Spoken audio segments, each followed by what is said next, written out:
Mandate নিয়ে সংসদে পাশ করে গণভোট করতে হবে বলছে বিএনপি। ডাক পেলে জুলাই সনদ নিয়ে আলোচনায় বসতে চায় জামায়াত।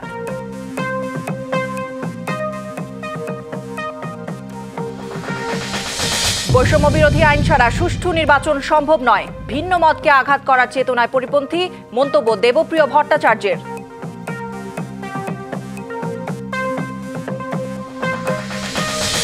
দশম গ্রেডে বেতন সহ ৩ দফা দাবিতে লাগাতার অবস্থান কর্মসূচিতে প্রাথমিক বিদ্যালয়ের শিক্ষকরা। ৩টায় শাহবাগে কলম সমর্পণ।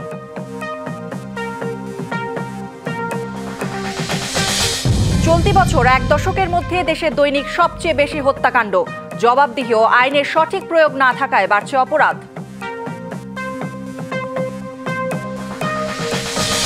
অবশেষে উদ্বোধন হলো টিটিপাড়ার রেলওয়ে আন্ডারপাস। জনসাধারণের জন্য খুলে দেয়ায় দীর্ঘদিনের দুর্ভোগ অবসানের আশা।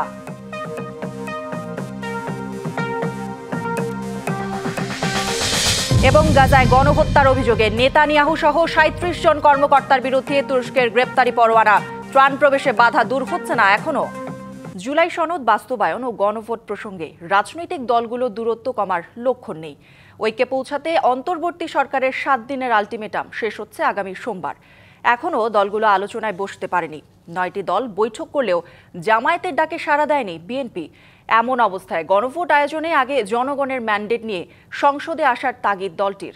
জামায়াতের দাবিকে জবরদস্তিও বলছে অন্যান্য দল। সরকারের পক্ষ থেকে তাড়া দিয়ে আবারও বলা হয়েছে ঐক্য না হলে সিদ্ধান্ত নিয়ে নেওয়া হবে। ত্রয়োদশ জাতীয় সংসদ নির্বাচন ঘিরে মাঠ গোছাতে ব্যস্ত দেশের সকল রাজনৈতিক দল। নানা প্রতিশ্রুতি নিয়ে যাচ্ছেন ভোটারদের কাছে।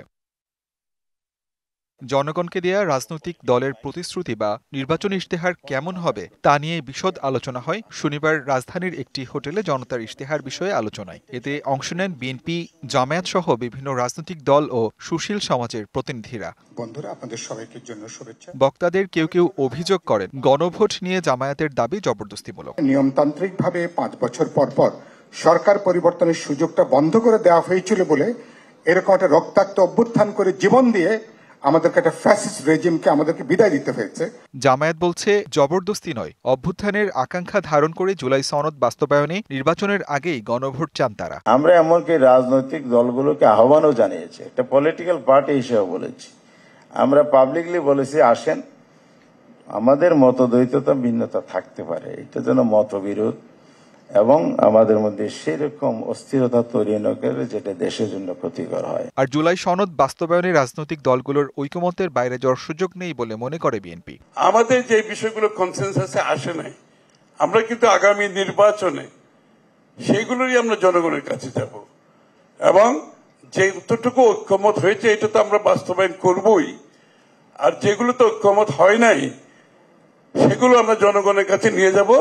জনগণ যদি আমাদেরকে ম্যান্ডেট দেয় সেটা আমরা বাস্তবায়ন করব। অনুষ্ঠানে প্রধান উপদেষ্টার প্রেস সচিব জানান, জনগণের আকাঙ্ক্ষা ধারণ করে অতি দ্রুতই বাস্তবায়ন করা হবে জুলাই সনদ। ফ্র্যাকচার্ড পলিটিক্যাল একটা আমরা এমন কোন পলিটিক্যাল সেটেলমেন্ট করা যাতে আমাদের যেই গ্রুপই থাকুক না কেন, সে এক্সট্রিম রাইট হোক আর এক্সট্রিম লেফট হোক, যেই হোক, সেই জন্য ডেমোক্রেসির প্রতি ফেথফুল থাকে। নতুন বাংলাদেশ বিনির্মাণে রাজনৈতিক দলগুলোকে একে অপরের প্রতি সহনশীল হওয়ার পাশাপাশি রাষ্ট্রের স্বার্থে আরও দায়িত্বশীল হওয়ার আহ্বান জানান আলোচকরা। আমাদের গণহত্যার বিচার করা।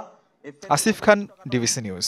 দর্শক, এই মুহূর্তে রাজধানীর চীন মৈত্রী সম্মেলন কেন্দ্রে বৈষম্য বিরোধী আইন নিয়ে আলোচনা সভা চলছে। সরাসরি চলে যাচ্ছি সেখানে। এই বৈষম্যের ফলে বৈষম্যের সাথে গণতন্ত্রের টেকসইতার কি সম্পর্ক, এই নিয়ে সাম্প্রতিককালে বেশ কিছু বিজ্ঞান ভিত্তিক গবেষণা হয়েছে।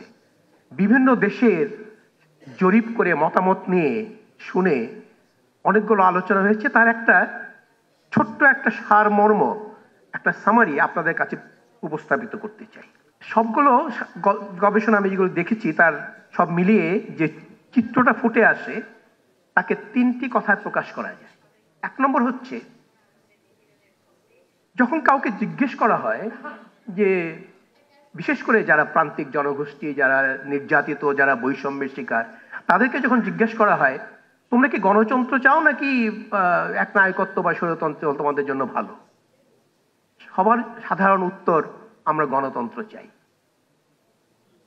এটা হচ্ছে যে কোনো ভেদাভেদ নির্বিশেষে মেজরিটি ওপিনিয়ন হচ্ছে আমরা গণতন্ত্রই চাই।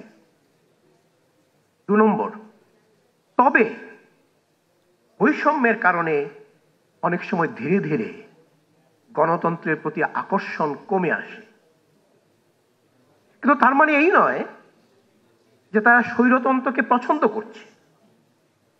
তার মানে হচ্ছে এই যে যখন থেকে দেখে যে গণতন্ত্র চলমান কিন্তু বৈষম্যের নিরসন নেই, তখন বিশেষ করে প্রান্তিক জনগোষ্ঠীর মধ্যে এক ধরনের হতাশা চলে আসে। হতাশা থেকে আসে অনীহা, এবং অনীহা তাদেরকে তখন ওই ডেলিবারেটিভ ডেমোক্রেসি বা পাবলিক রিজনের অনেক থেকে অনেক দূরে নিয়ে যায়, যে আলোচনা প্রাঙ্গণে তাদের প্রবেশের তখন সুযোগ থাকে না, এবং তাদের এই সুযোগের অভাব নেয় ক্ষমতাসীন দল, ব্যক্তি, গোষ্ঠী যারাই থাকে। এভাবে এই অনীহার সুযোগ নিয়ে ক্ষমতাসীন গোষ্ঠী তাদের ক্ষমতা আরো পুঞ্জীভূত করে, প্রান্তিক গোষ্ঠীর অনীহা তাতে আরো গভীর হয়, ফলে ক্ষমতা আরো পুঞ্জীভূত হয়।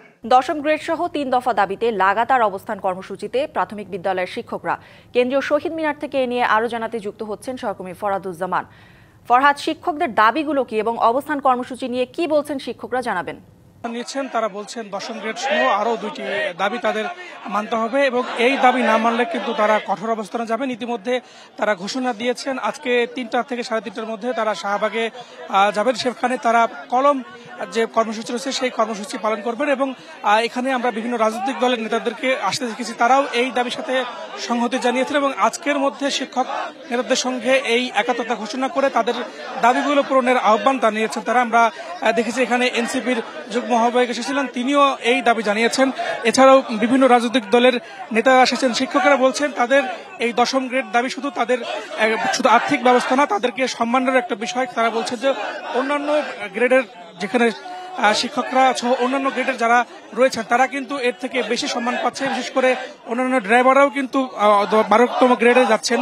তারা এর আগেও কিন্তু আন্দোলন করেছেন, সেখানে তাদেরকে 12তম গ্রেড দেওয়া হয়েছিল, যদিও সেই প্রজ্ঞাপন না হয় তারা আজকে আবার আন্দোলন হয়েছেন। তবে এবার তারা 10ম গ্রেডের দাবি জানিয়েছেন। তারা বলছেন যে তাদের যেই বেতন দেওয়া হয় সেই বেতনে কিন্তু তাদের আসলে পরিবার সহ অন্যান্য যে বিষয়গুলো রয়েছে সেটা কিন্তু চালানো কিন্তু অসম্ভব হয়ে পড়বে। আমরা কথা বলবো এখানে কয়েকজন শিক্ষকের সঙ্গে, তারা একটু দাবি জানাবেন।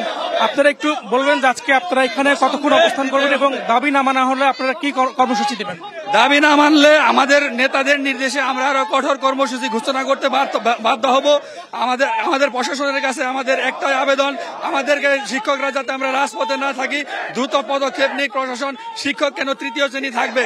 একটা শিক্ষক যখন শিক্ষকতা পেশায় আসতেছে, সে দেশের সর্বোচ্চ বিদ্যাপীঠ। একজন নারী শিক্ষিকাও রয়েছে, আপনি একটু বলবেন আপনি কোন জায়গা থেকে এসেছেন, আপনাদের কি কি দাবি রয়েছে? আমাদের দাবি মূলত 3টি। প্রথম দাবি হচ্ছে সহকারী শিক্ষক প্রাথমিক বিদ্যালয়ের এনটি-4 10ম গ্রেড। দ্বিতীয় দাবি হচ্ছে 10 বছর এবং 16 বছর পূর্তিতে আমাদের উন্নীত স্কেল। যে আমরা কথা বলছিলাম একজন শিক্ষকের সঙ্গে, তারা বলছেন যে শুধু এই দাবির বিষয়ে যেমন তারা একত্র রয়েছেন, পাশাপাশি তারা বলছেন যে তারা যেই পদে জয়েন করেন তারা কিন্তু সেই পদেই কিন্তু তাদের থাকতে হয়, সহকারী শিক্ষক হয়ে তাদেরকে রিটায়ার্ডে যেতে হয়। এই সহ এইগুলো আসলে বৈষম্য বলছেন তারা। এই বৈষম্য যেন অচিরেই আজকেই যেন তাহলে এই বৈষম্য যেন দূর করা হয় এবং এই দাবিগুলো যেন মেনে নেওয়া হয়, সেই দাবি কিন্তু তারা তুলছেন। না হলে সারা দেশে কিন্তু তারা যেই শিক্ষক বিরতিতে যাবেন। ফরহাদ, ধন্যবাদ আপনাকে। চালু হলো টিটি পাড়ায় নির্মিত 6 লেনের রেলওয়ে আন্ডারপাস। জনসাধারণের জন্য খুলে দেওয়ার পর শুরু হয়েছে যান চলাচল। সকালে আন্ডারপাসটি উদ্বোধন করেন প্রধান উপদেষ্টার বিশেষ সহকারী অবসরপ্রাপ্ত লেফটেন্যান্ট জেনারেল আব্দুল হাফিজ। আন্ডারপাসটির নিচ দিয়ে 6 লেনের রাস্তার মধ্যে 4 লেনে চলবে যান্ত্রিক যানবাহন। এর মধ্য দিয়ে 5 মিটার উচ্চতার গাড়ি নির্বিঘ্নে চলাচল করতে পারবে।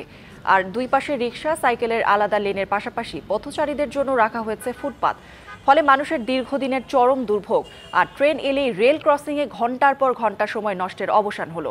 মতিঝিলের সঙ্গে মুগদা, মান্ডা, মানিকনগর ও সবুজবাগ এলাকার সংযোগ সড়কে ট্রেনের সিগন্যালে ঘণ্টার পর ঘণ্টা আটকে থাকতে হবে না আর। তবে কমলাপুরে মেট্রো রেলের স্টেশনের নির্মাণ কাজ শেষ না হওয়া পর্যন্ত এই আন্ডারপাসের 100% সুফল পেতে সময় লাগবে বলে মনে করছেন সাধারণ মানুষ। দর্শক, এই বিষয়ে আরও জানাতে কমলাপুর থেকে আমাদের সাথে যুক্ত হচ্ছেন সহকর্মী শাহ ইমন। ইমন, টিটিপাড়া রেলওয়ে ও আন্ডারপাস চালুর বিস্তারিত জানাবেন এবং কি বলছেন যারা এতদিন ভুক্তভোগী ছিলেন? আজকে শনিবার সকালে প্রধান উপদেষ্টার বিশেষ সহকারী উনি এই আন্ডারপাসটি দীর্ঘদিনের এখানের স্থানীয় যে জনগণ রয়েছে তাদের দীর্ঘদিনের একটি চাহিদা ছিল এবং এখানে যে কমলাপুর স্টেশনকে কেন্দ্র করে যে বৃহৎ দুই পাশের যে বৃহৎ একটি জনগোষ্ঠী তাদের চলাচলের জন্য খুবই একটি দুর্ভোগের বিষয় ছিল এই টিটিপাড়া আন্ডারপাসটি। তো এই রেল ক্রসিংটির আন্ডারপাসটি চালু হওয়ার প্রেক্ষিতে এখানের স্থানীয় জনগণরা কিন্তু খুবই স্বস্তি প্রকাশ করেছে, কারণ এখানের যে দীর্ঘ যে যানজট পার হয়ে যে বিশেষ করে সবুজবাগ, তারপর আপনার অতীশ দীপঙ্কর সড়ক হয়ে মানিকনগরের দিক থেকে মুগদা, এদিকে সায়দাবাদ হয়ে যাত্রাবাড়ি হয়ে যে ঢাকার প্রবেশপথ দিয়ে যে ঢুকতো মতিঝিল হয়ে যে অফিসপাড়াগামী হাজারো যানবাহন বিশেষ করে এখানে খুবই তীব্র যানজটের সৃষ্টি হতো এবং এই পথটুকু পার হতে কিন্তু মানুষের 1 থেকে 1.5 ঘন্টা সময় লেগে যেত। কিন্তু এই আন্ডারপাসটি চালু হওয়ার কারণে স্থানীয় জনগণ যেমন স্বস্তি প্রকাশ করেছে এবং 2 থেকে 3 মিনিটের মধ্যেই এই জায়গাটি, এই টিটিপাড়ার যে যানজট প্রবণ এলাকাটা ছিল এটি মূলত পার হতে পারছে, যে কারণে স্থানীয় জনগণ খুবই স্বস্তি প্রকাশ করছে। এবং আমি আপনাকে আরেকটু জানিয়ে রাখি যে সেটি হচ্ছে যে এই আন্ডারপাসটি দীর্ঘ হচ্ছে 338 মিটার এবং এটি 6 লেনের একটি আন্ডারপাস। এখানে পায়ে হাঁটার যেমন ব্যবস্থা রয়েছে, পাশাপাশি সাইকেল এবং রিকশার জন্য আলাদা লেন রয়েছে, বাস, ট্রাক এবং প্রাইভেট কার, সিএনজি, মোটরসাইকেলের জন্যও আলাদা লেন রয়েছে, যে কারণে খুব স্বস্তির সাথে মানুষ কিন্তু এখানে এই আন্ডারপাস দিয়ে যাতায়াত করতে পারছে এবং স্বস্তি প্রকাশ করেছে। এবং সবচেয়ে যেটি গুরুত্বপূর্ণ বিষয় যে এই পুরো এই এলাকার বিশেষ করে কমলাপুরের এই দুই পাশে গোপীবাগ, মতিঝিল হয়ে এই যে সবুজবাগ, মানিকনগর হয়ে যে দুই পাশের প্রায় 10 থেকে 15 লক্ষ লোক এখানে বসবাস করে এবং এখানে প্রতিদিন 8-10 লক্ষ লোক এই রাস্তাটি পার হয়ে আন্ডারপাস পার হয়ে যাতায়াত করে, যে কারণে তাদের যে স্বস্তির একটি নিঃশ্বাস ফেলেছে এবং তারা বলেছে যে এই যে আন্ডারপাসটি এটি যেন সঠিকভাবে রক্ষণাবেক্ষণ করা হয় এবং তাহলে এখানে যে স্থানীয় মানুষ রয়েছে এটার যেমন সুফল পাবে এবং পাশাপাশি এই আন্ডারপাসটি ঢাকার আরও একাধিক স্থানে যদি এই ধরনের আন্ডারপাস করা যায় তাহলে যানজট অনেকটাই কমে আসবে বলেও স্থানীয়রা স্বস্তি প্রকাশ করেছে। কৌরি, তো এই ছিল এই আজকের উদ্বোধন হওয়া টিটিপাড়া আন্ডারপাসের সর্বশেষ সংবাদ। ইমন, ধন্যবাদ আপনাকে। রাজশাহী সফরে গিয়ে আসন্ন জাতীয় সংসদ নির্বাচন নিয়ে কোনো কথা বলতে রাজি হলেন না আইন, বিচার ও সংসদ বিষয়ক উপদেষ্টা আসিফ নজরুল। সকালে তিনি নগরীর রাজশাহী মহিলা কারিগরি প্রশিক্ষণ কেন্দ্র পরিদর্শন শেষে সাংবাদিকদের সঙ্গে কথা বলেন। এ সময় সাংবাদিকরা আগামী জাতীয় সংসদ নির্বাচন নিয়ে প্রশ্ন করলে তিনি বলেন, নির্বাচন নিয়ে কথা বলতে রাজশাহীতে আসিনি। তিনি বলেন, প্রবাসী কল্যাণ ও বৈদেশিক কর্মসংস্থান মন্ত্রণালয়ের আওতাভুক্ত কারিগরি প্রশিক্ষণ কেন্দ্র সারা দেশে শতাধিক টিটিসি আছে। এখানে যারা কাজ করেন তারা কর্মসংস্থানের জন্য দেশে বিদেশে গুরুত্বপূর্ণ ভূমিকা রাখছে বলে জানান আইন উপদেষ্টা। সারা দেশে আমাদের শতাধিক টিটিসি রয়েছে। এই টিটিসিগুলোতে যারা কাজ করেন তারা আপনার দেশে বিদেশে কর্মসংস্থানের জন্য বিরাট ভূমিকা রাখছে। ওইগুলি ব্যাপার নিয়ে কথা বলতে আমি এখানে আসিনি, আমি এখানে আসছি টিটিসি দেখতে। গাজীপুরের টঙ্গীতে একটি তুলার গুদামে আগুন লেগেছে। নিয়ন্ত্রণে ফায়ার সার্ভিসের 7টি ইউনিট কাজ করছে। প্রত্যক্ষদর্শী ও ফায়ার সার্ভিস জানায়, দুপুর 12টার দিকে টঙ্গীর স্টেশন রোডের মিলগেট এলাকায় একটি গুদামে আগুনের সূত্রপাত ঘটে। এ সময় কালো ধোঁয়া দেখে আশপাশের লোকজন ছুটে আসে আগুন নেভাতে। ততক্ষণে আগুনের ভয়াবহতা বেড়ে যায়। খবর পেয়ে টঙ্গী ফায়ার সার্ভিসের 2টি ইউনিট ঘটনাস্থলে গিয়ে আগুন নিয়ন্ত্রণের কাজ শুরু করে। এছাড়া ভোগড়া বাইপাস স্টেশন থেকে 2টি ও উত্তরা থেকে 3টি ইউনিট আগুন নিয়ন্ত্রণে কাজ শুরু করে। তবে ঘটনাস্থলে পর্যাপ্ত পানি না থাকায় আগুন নিয়ন্ত্রণে সময় লাগছে। গাজায় গণহত্যার অভিযোগে ইসরায়েলের প্রধানমন্ত্রী বেনিয়ামিন নেতানিয়াহু সহ 37 জন কর্মকর্তার বিরুদ্ধে গ্রেপ্তারি পরোয়ানা জারি করেছে তুরস্ক। এদিকে যুদ্ধবিরতির পরও গাজায় ত্রাণ প্রবেশে বাধা দূর করা যাচ্ছে না বলে জানিয়েছে জাতিসংঘ। সন্ত্রাস দমনের নামে গাজায় সামরিক অভিযানের মাধ্যমে গণহত্যা চালানোর অভিযোগে ইসরায়েলের প্রধানমন্ত্রী বেনিয়ামিন নেতানিয়াহু ও শীর্ষ পর্যায়ের কয়েকজন কর্মকর্তার বিরুদ্ধে গ্রেপ্তারি পরোয়ানা জারি করেছে তুরস্ক। ইস্তাম্বুলের প্রসিকিউটর কার্যালয়ের বিবৃতিতে এ তথ্য জানানো হয়। পরোয়ানা জারির তালিকায় থাকা সন্দেহভাজন 37 জনের মধ্যে রয়েছেন ইসরায়েলি প্রতিরক্ষা মন্ত্রী ইসরায়েল কাটস, জাতীয় নিরাপত্তা বিষয়ক মন্ত্রী ইতামার বেন গিভর এবং সেনাপ্রধান লেফটেন্যান্ট জেনারেল ইয়া আল জামির। গাজায় গণহত্যা, মানবতা বিরোধী অপরাধ এবং গত সেপ্টেম্বরে আন্তর্জাতিক ত্রাণ বিতরণকারী জোট ফ্লোটিলার ত্রাণের বহরকে আটকে দেওয়াকে অভিযোগ হিসেবে উল্লেখ করেছে ইস্তাম্বুল। পরোয়ানা জারির কিছুক্ষণের মধ্যেই অবশ্য নিন্দা জানিয়েছে ইসরায়েল। এই গ্রেপ্তারি পরোয়ানাকে তুরস্কের প্রেসিডেন্ট রিসেপ তাইয়েপ এরদোয়ানের পিআর কৌশল বলে উল্লেখ করেছেন ইসরায়েলি পররাষ্ট্রমন্ত্রী। অভিযোগ তোলেন এরদোয়ান তুরস্কের বিচার ব্যবস্থাকে রাজনৈতিক প্রতিপক্ষদের মুখ বন্ধ রাখতে অস্ত্র হিসেবে ব্যবহার করছেন। তুরস্কের পদক্ষেপকে স্বাগত জানিয়েছে হামাস। গাজা ইস্যুতে তুরস্কের জনগণ ও তাদের নেতৃত্বের আদর্শগত অবস্থান এই পরোয়ানা আরও একবার নিশ্চিত করল বলে জানায় হামাস।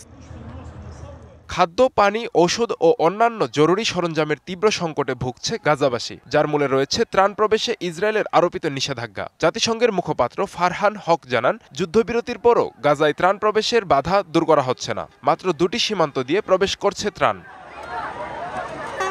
আব্দুল্লাহ মারুফ, ডিবিসি নিউজ ডেস্ক। গেল এক বছরে পর্যটন ব্যবসায় মন্দায় ব্যবসা কমেছে দেশের মানি এক্সচেঞ্জগুলোর। শনিবার রাজধানীর একটি হোটেলে সকাল থেকে দুপুর পর্যন্ত অনুষ্ঠিত মানি চেঞ্জার্স অ্যাসোসিয়েশন অব বাংলাদেশের বার্ষিক সাধারণ সভায় একথা বলেন ব্যবসায়ীরা। এ সময় সদস্যরা অভিযোগ করেন, সদস্যপদ নবায়নের নামে সাধারণ ব্যবসায়ীদের হয়রানি করে মানি এক্সচেঞ্জ ব্যবসায়ীদের সংগঠনটি। ব্যবসায়ীদের অভিযোগ, লাইসেন্স নবায়নের সময় অ্যাসোসিয়েশনের নেতারা আমলাতান্ত্রিক আচরণ করেন, ছাড়পত্র চাইতে গেলে নানা ধরনের কাগজপত্র দাখিলের অজুহাতে পরিস্থিতি জটিল করেন। এছাড়াও প্রান্তিক ব্যবসায়ীরা অভিযোগ করেন, সংগঠনের অফিস স্পেস কেনার নামে টাকা দিতে বাধ্য করা হচ্ছে লাইসেন্সে নবায়নের সময়। হেড, নেক ও থাইরয়েড ক্যান্সার প্রতিনিয়ত বাড়ছে। তবে উন্নয়নশীল দেশ হিসেবে পিছিয়ে থাকলেও ক্যান্সারের প্রযুক্তিগত চিকিৎসার সাথে সমন্বয় করে চলতে চিকিৎসকদের পরামর্শ দিলেন স্বাস্থ্য ও পরিবার কল্যাণ মন্ত্রণালয়ের বিশেষ সহকারী অধ্যাপক ডাক্তার সাইদুর রহমান। শনিবার তেজগাঁওয়ের জাতীয় নাক কান গলা ইনস্টিটিউটে দ্বিতীয় জাতীয় হেড, নেক ও থাইরয়েড ক্যান্সার কংগ্রেস 2025 এর উদ্বোধনী অনুষ্ঠানে একথা বলেন তিনি। বলেন, মাথা ও ঘাড়ের ক্যান্সারের অন্যতম কারণ তামাক হলেও তার ব্যবহার নিয়ন্ত্রণ করা সম্ভব হচ্ছে না। এ সময় সরকার একটি তামাক কোম্পানির অংশীদার হওয়ার বিষয়েও দুঃখ প্রকাশ করেন তিনি। এ সময় সাইদুর রহমান জানান, হেলথ কেয়ার প্রোভাইডারদের পোর্টেবল আল্ট্রাসোনো মেশিন ও এক্সরে মেশিন দেওয়া হয়েছে। শিশুদের গ্যাস্ট্রিক, লিভার রোগ থেকে সুরক্ষিত রাখতে হলে ফাস্টফুড ও তেল জাতীয় খাবার থেকে দূরে রাখতে পরামর্শ দিয়েছেন চিকিৎসকেরা। বাংলাদেশ মেডিকেল বিশ্ববিদ্যালয়ে এক বৈজ্ঞানিক সম্মেলনে এসব পরামর্শ দেন তারা। শনিবার বিএমইউ এর শহীদ আবু সাইদ কনভেনশন সেন্টারে 2 দিনব্যাপী Bangladesh society of paediatric gastroenterology and nutrition এর 6ষ্ঠ আন্তর্জাতিক সম্মেলন আয়োজন করা হয়। সম্মেলনের উদ্বোধনী অনুষ্ঠানে শিশুদের গ্যাস্ট্রিক, লিভার রোগ ও পুষ্টি সম্পর্কিত সমস্যার প্রতিকার ও চিকিৎসা সেবা কার্যক্রম প্রসারের উপর গুরুত্ব দেওয়া হয়। সম্মেলনে 6 শতাধিক শিক্ষক, বিশেষজ্ঞ চিকিৎসক ও শিক্ষার্থীরা অংশ নেন। 10ম গ্রেড সহ 3 দফা দাবিতে লাগাতার অবস্থান কর্মসূচিতে থাকা প্রাথমিক বিদ্যালয় শিক্ষকরা কেন্দ্রীয় শহীদ মিনার থেকে শাহবাগে এসে কলম সমর্পণ কর্মসূচিতে অংশ নিয়েছে। এ নিয়ে আরও জানাতে শাহবাগ থেকে যুক্ত হচ্ছেন সহকর্মী অনিক ইকবাল। অনিক ইকবাল, বর্তমানে কি অবস্থা দেখছেন? মানে শাহবাগের আশেপাশের এলাকাসহ শিক্ষকদের যে দাবি রয়েছে, সার্বিক বিষয় আপনার কাছে জানতে চাই। 10ম গ্রেড বাস্তবায়ন সহ 3 দফা দাবিতে কিন্তু সকাল থেকেই কিন্তু জাতীয় শহীদ মিনারে যে প্রাথমিকের যে শিক্ষকরা রয়েছেন তারা কিন্তু আন্দোলন করছিলেন। তারা এই মুহূর্তে কিন্তু তারা ওখানে একটি ঘোষণা দিয়ে এই শাহবাগ অভিমুখে যাত্রা করেছেন যে তারা কলম বিরতি পালন করবেন। এই মুহূর্তে তারা কিন্তু শাহবাগ থানার সামনে অবস্থান নিয়েছেন। এখানে কিন্তু পুলিশ ব্যারিকেড দিয়েছেন এবং এখানে কিন্তু সাধারণ শিক্ষকরা কিন্তু আপনারা দেখছেন যে তারা অবস্থান নিয়েছেন এবং বিভিন্ন স্লোগান এবং বিভিন্ন প্লে কার্ড নিয়ে কিন্তু তারা এই শাহবাগ যে থানার সামনে যে রাস্তাটি রয়েছে সেটিতে অবস্থান করছেন এবং গতকালকে রাত থেকে কিন্তু বাংলাদেশের বিভিন্ন প্রান্ত থেকে কিন্তু প্রাথমিকের যে শিক্ষকরা রয়েছেন তারা কিন্তু এসে জাতীয় শহীদ মিনারে অবস্থান নেয়। অবস্থান নেওয়ার পর কিন্তু তারা সকাল থেকে তাদের যে এই 3 দফা দাবিতে তারা কিন্তু আন্দোলন করতে শুরু করেন এবং দুপুর 2টা নাগাদ তারা কিন্তু একটি সংবাদ সম্মেলনের ওখানে একটি সংবাদ সম্মেলনের মাধ্যমে কিন্তু তারা আজকের কর্মসূচি ঘোষণা দেন যে যতক্ষণ এখন কলম বিরতি দিবেন, যতক্ষণ না পর্যন্ত তাদের দাবি বাস্তবায়ন না হবে ততক্ষণ পর্যন্ত তারা এই অবস্থান কর্মসূচি পালন করবেন। এবং এখানে যারা দেশের বিভিন্ন প্রান্ত থেকে যে শিক্ষকরা এসেছেন তাদের সঙ্গে আমরা কথা বলার চেষ্টা করব তাদের এই দাবি এবং 10ম গ্রেড বাস্তবায়ন হলে কি হবে। এই যে 10ম গ্রেড বাস্তবায়নের দাবিতে আপনারা আন্দোলন করছেন, এই কি দাবিটা বাস্তবায়ন হলে আপনারা কি কি সুবিধা পাবেন? ধন্যবাদ। বাংলাদেশ একটি স্বল্প 10ম গ্রেড বাস্তবায়ন হলে কি কি সুবিধা পাবেন? ধন্যবাদ ডিবিসি নিউজকে। আমরা 10ম গ্রেড যদি আমাদের বাস্তবায়ন হয়, আমরা শিক্ষা জাতির মেরুদণ্ড, আর শিক্ষক হচ্ছে সেই মেরুদণ্ডের প্রাণ। অতএব শিক্ষকদের যখন 10ম গ্রেড হবে, শিক্ষকরা 2য় শ্রেণীর মর্যাদা উন্নীত হবে। যদি শিক্ষক শ্রেণীকে 3য় শ্রেণীর মর্যাদা রাখা হয় তাহলে দেশ পিছিয়ে যাবে। অতএব আমরা চাচ্ছি আমাদের। ধন্যবাদ আপনাকে। শুনছিলেন রেদওয়ান যে যারা শিক্ষকরা যারা আন্দোলন করছেন তাদের এই 10ম গ্রেড যদি বাস্তবায়ন হয় তাহলে তারা 2য় শ্রেণীর মর্যাদা পাবেন এবং যতক্ষণ না পর্যন্ত তাদের দাবি আদায় না হবে ততক্ষণ পর্যন্ত তারা এই অবস্থান কর্মসূচি পালন করবেন। রেদওয়ান, এই ছিল আমার কাছে শাহবাগ থেকে সবশেষ তথ্য। জি নিশ্চয়ই, আরও কোনো নতুন তথ্য থাকলে আপনার কাছ থেকে জেনে নিতে চাই। ধন্যবাদ আপনাকে। যুক্তরাষ্ট্রের সরকারের দীর্ঘমেয়াদী অচল অবস্থার সরাসরি প্রভাব দেখছে দেশটির আকাশপথ। শুক্রবার প্রথম দিনেই 5,000-এর বেশি মার্কিন ফ্লাইট বাতিল ও বিলম্বিত হয়েছে। দুর্ভোগে পড়েছেন অভ্যন্তরীণ বিভিন্ন রুটের যাত্রীরা। যুক্তরাষ্ট্রে চলমান রয়েছে শাটডাউন। গত 39 দিন পার হওয়ার পরেও সমাধানের মুখ দেখেনি মার্কিনিরা, বরং বাজেট সংকটে সরকারি কাজকর্মে তৈরি হয়েছে অচলাবস্থা। বন্ধ হয়ে পড়ে সরকারি তহবিল, যার বিরূপ প্রভাব পড়ছে দেশটির বিমান চলাচলে। রয়টার্স জানায়, শাটডাউনের ফলে বিনা বেতনে কাজ করছেন মার্কিন এয়ার ট্রাফিক কন্ট্রোলের কর্মকর্তারা। কেউ অসুস্থ, কেউ আবার বাধ্য হয়ে নিচ্ছেন পার্ট টাইম কাজ। উদ্বেগ ছড়িয়ে পড়েছে নিরাপত্তা নিয়েও। এতে দেশজুড়ে দেখা দিয়েছে ভয়াবহ কর্মী সংকট। এমন পরিস্থিতি সামাল দিতে জরুরি আদেশ ঘোষণা করে যুক্তরাষ্ট্রের ফেডারেল এভিয়েশন অ্যাডমিনিস্ট্রেশন FAA। জানায় প্রথম ধাপে 4%। এতে শুধুমাত্র শুক্রবারেই 40টিরও বেশি বিমানবন্দরে 5,000-এরও বেশি ফ্লাইট বাতিল হয়েছে। আভাস দেয়া হয়েছে পরের সপ্তাহগুলোতে ধাপে ধাপে 10% ফ্লাইট কমানো হবে। দুর্ভোগের কারণে যাত্রীদের মাঝে বাড়ছে অসন্তোষ।